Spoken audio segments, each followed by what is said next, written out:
Hi everybody, Dr. Joel Hunter here, ready to dig into Chapter 4 of your Bioethics text.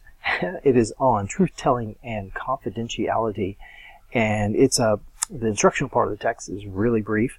You really only have two key concepts. You have the concept of confidentiality, obviously, and you have the notion of right to privacy. Those two are the key concepts in this chapter. But it also pulls in a concept we saw in the previous chapter, which is autonomy. Again, that's going to be a central concept for your readings. Okay, so just a reminder, make sure you jump to, not make sure, I suggest that you jump toward the end of the chapter before the readings and look at the key terms and read the summary so you can get some idea of the structure of the chapter. And then get your pens and pencils out and dig into the instructional text in the chunks as it's presented there in the summary. So another thing that I encourage you to do is look at right after the chapter summary on page, in this case 152, you have 3 cases. Again, use these to start your thinking about how to go about a case study. So in each of the 3 that are here, what you always want to ask is, what moral principles are in conflict? And that is that's one of the necessary things that you will have to do when you do your case study write-up. The first thing you have to do for your case study write-up, though, is select which case you want to do. So if you haven't already, make sure you look at the case study assignment that I posted. And at the end are 5 cases to choose from. And so what you'll want to do is make your selection, and then I've opened up discussion boards for each of those 5. And so just enter yourself into the discussion board and just drop a comment there so that I know that you've made your selection. Just wave, and say, hi, I think I'm going to do this one. And, if you feel like it, you could say something about why you chose it, just to put that down there, and maybe people will want to respond to that. Now we're going to use the discussion board a little later on to as a way for you to collaborate with each other. Those of you who are doing the same case are welcome to collaborate with each other and exchange ideas. So I want you to be able to do that. And so that's your assignment. I believe I have on your schedule that is.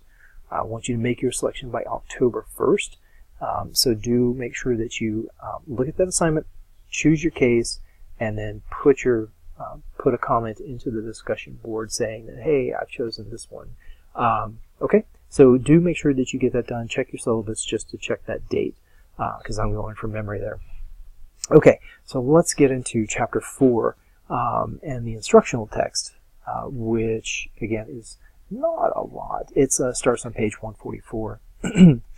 And let's just step through some of the arguments here.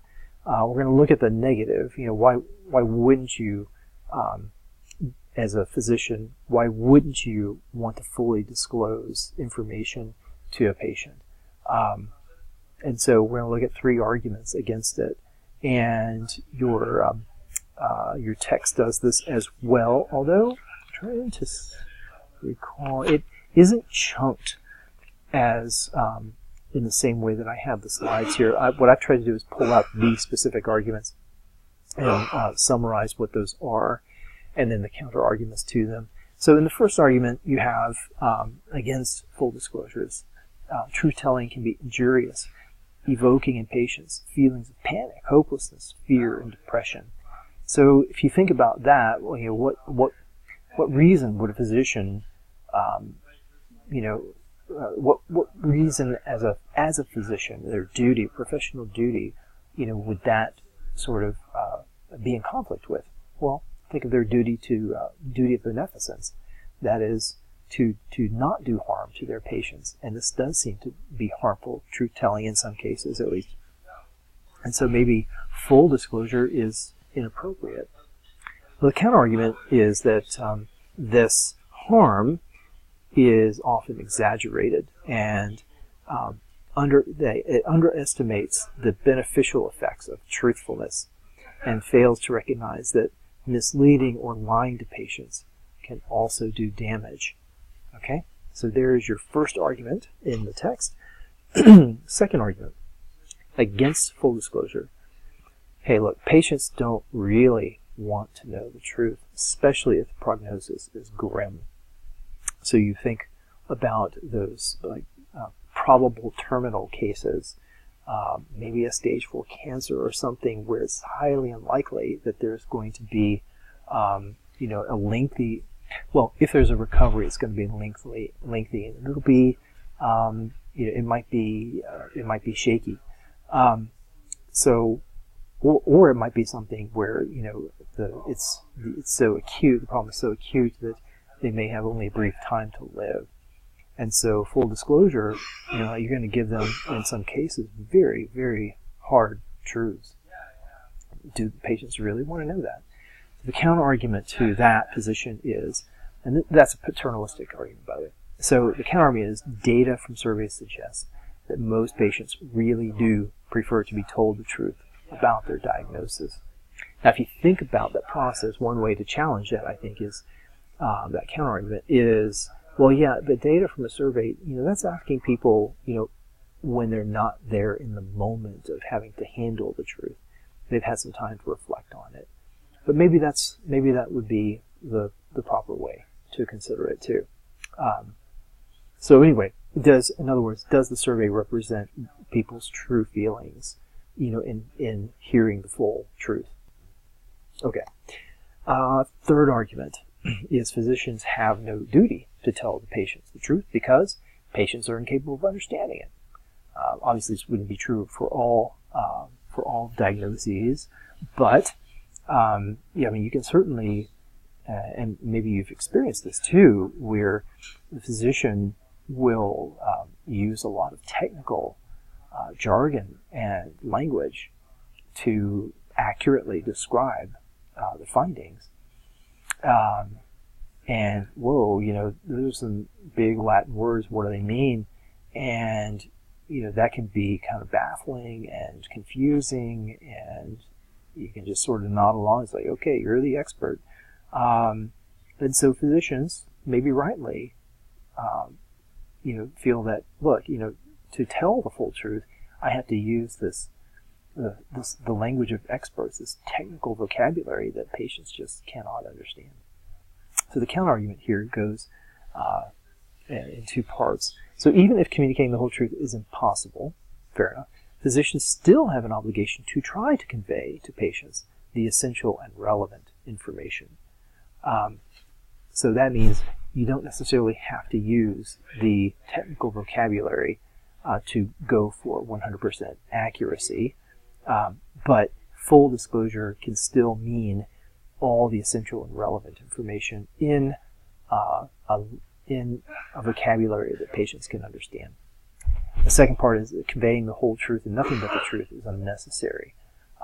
So that's a part of this counter argument, is that the standard of full disclosure does not mean the whole truth and nothing but the truth. So that is where the whole truth would be inclusive of that technical vocabulary, of the maybe confusing terms and connections and things. And so that is not the standard, though, for full disclosure. Okay. All right. So the main argument then, what is the ground rock? What the heck is that word? What is the bedrock principle on which arguments in favor of truth-telling rests? Well, it goes back to the same principle that argues against paternalism, and that is autonomy. We must always respect people's autonomy, their rational capacity for self-determination. Full disclosure is how one respects a person's autonomy. Okay. Confidential truths. Now we move into this topic of confidentiality. So we've covered truth-telling and how that rests on autonomy and supports autonomy, and the importance of full disclosure. Reasons that full disclosure is sometimes opposed, and arguments then against those, counter arguments against any kind of hesitation toward full disclosure. So confidentiality, think about the root word there, confidence. What does it mean to have confidence? Some assurance, right? And it's based on some sort of trust, often.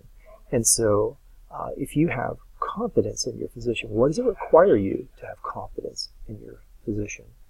And then what is required of a physician to demonstrate and to prove that they are deserving of your private information from you? Why should you have confidence in them? What kind of things demonstrate that they are good keepers and worth having confidence in? Okay, so what is confidentiality? It is the obligation to or pledge of physicians, nurses, and others to keep secret the personal health information of patients unless they consent to disclosure. In other words, unless the patient consents to disclosure. And there are cases where that is actually required in order to do certain things, like any kind of human testing, for example, would require some sort of consent, since the results of that will be possibly shared with a research team, for example. Okay, then the principle underneath this is a right to privacy. The authority, which is the authority of persons to control who may possess and use information about themselves. We're going to look at, you're going to have some readings that touch on this subject in particular, so be prepared for that in just a moment. Then your text goes into some of the challenges to confidentiality, the duty to warn that arise from cultural differences. And so there's a in-depth box on page 149 that talks about the study of 800 elderly subjects that showed people of different ethnicities, at different ages, even view the issue of truth-telling differently. So one view is that the truth is an essential tool that allows the patient to maintain a sense of personal agency and control. So people feel, or some people feel, empowered when they're told the truth. And then the second is the truth is traumatic and demoralizing, sapping the patient of hope and the will to live. And so it's cruel then to tell the truth, would be the outcome of that. And so you can look at the look at that in-depth section, and that was a study done, published in the Journal of Urban Health, New York Academy of Medicine. And what is interesting to think about on this subject is some of the assumptions we have about the human individual, the values that come attached with that within our cultural, political sphere. The idea of the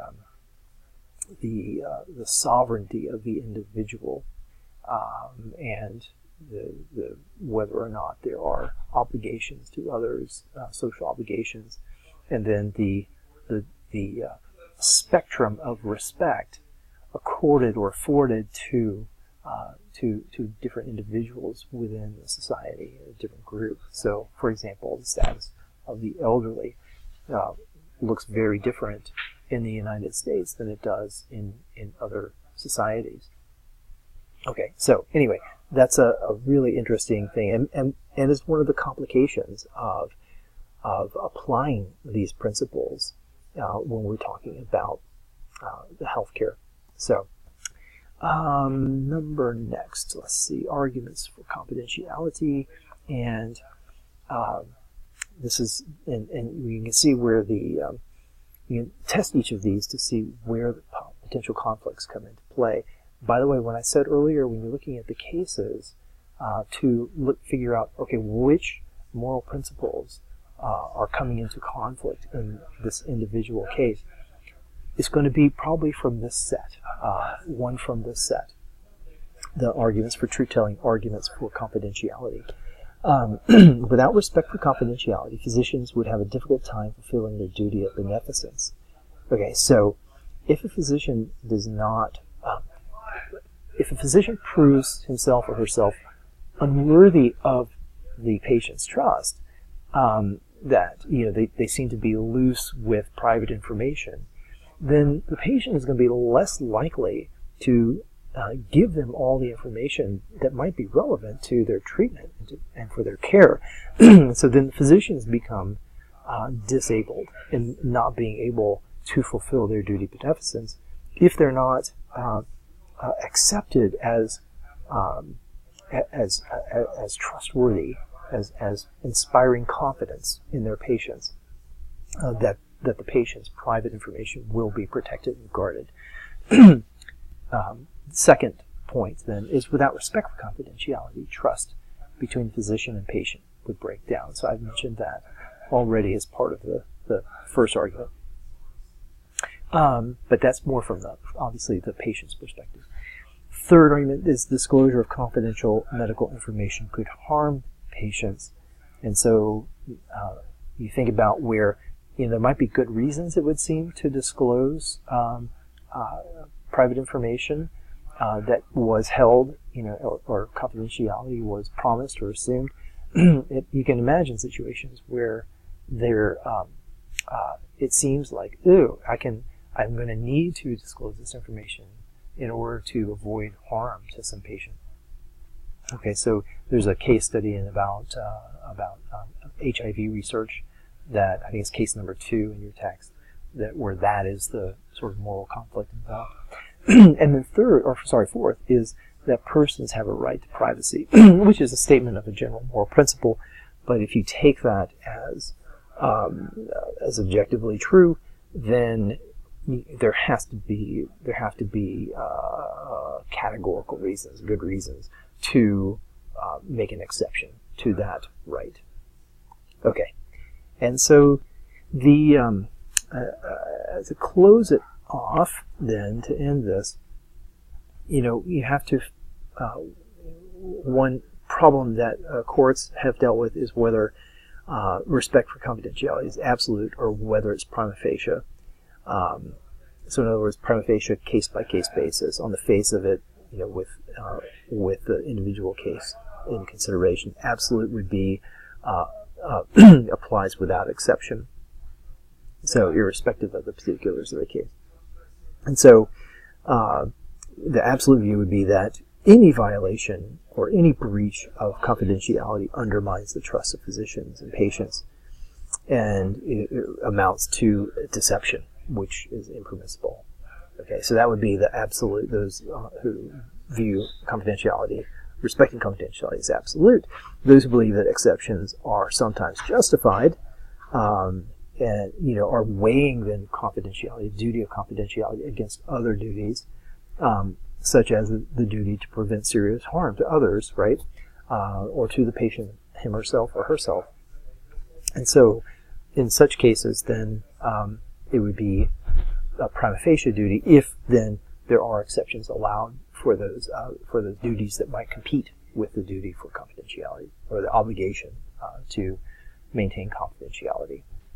Okay, so now let me turn to your readings for this chapter, and like the previous chapter, what I've done is given you on your quiz some short answer questions. I think they were like 150, 200 words is what I'm asking for, so like a short paragraph.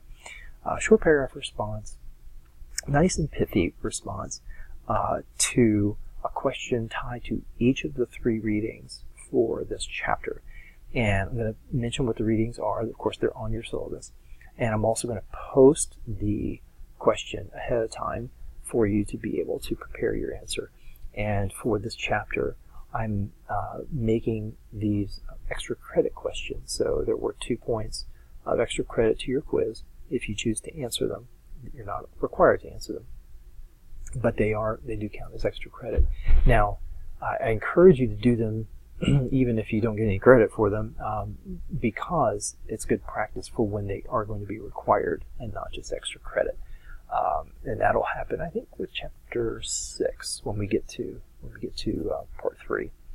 Okay, so let's look at the 3 readings that I've picked out for you. Pages, I think it starts on 164. Let me see.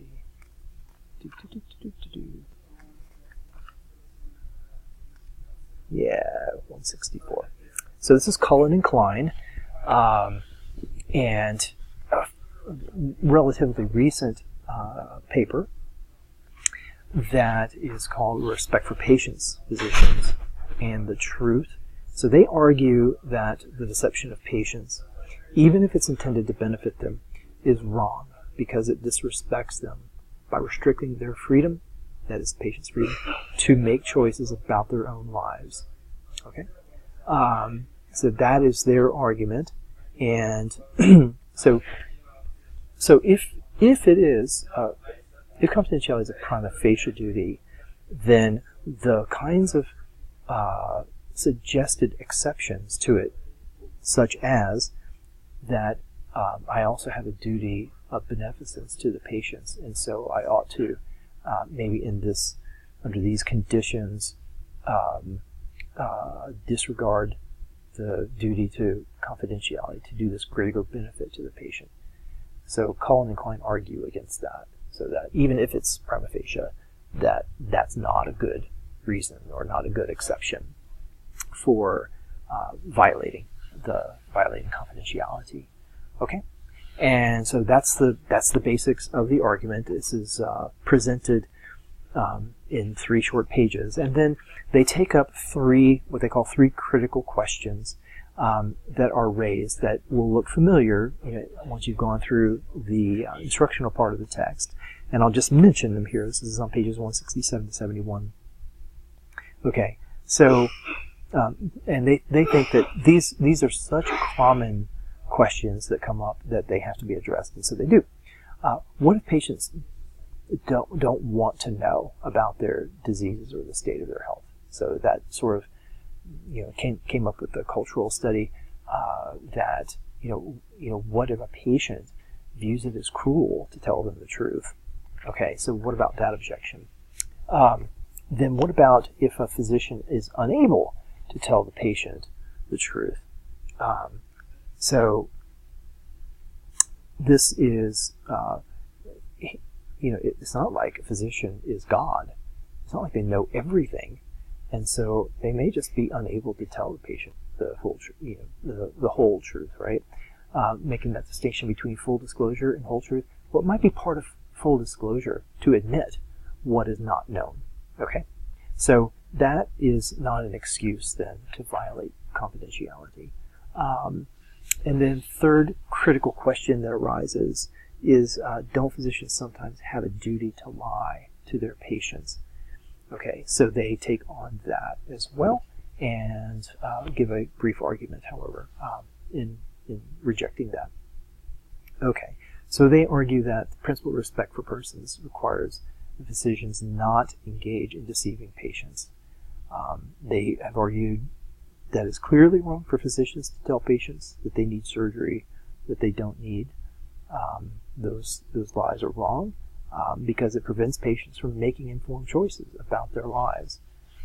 And this would be true even if the lie is intended to benefit the patient.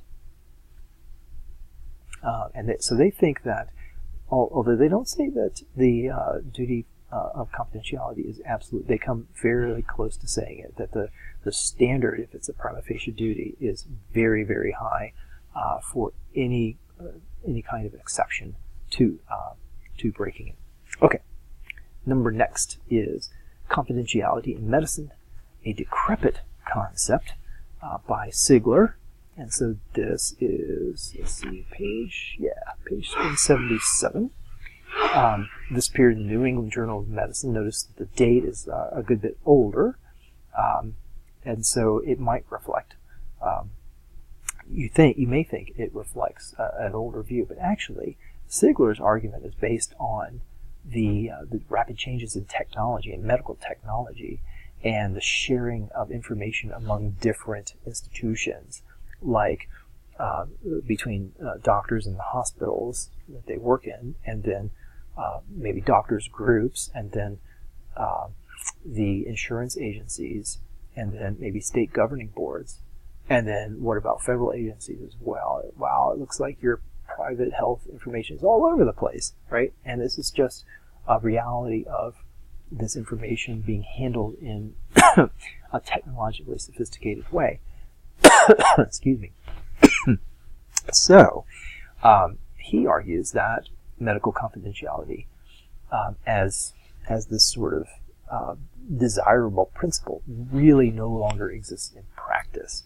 And so the valuable aspects of the confidentiality principle need to be identified, and then efforts made to preserve what we can of confidentiality.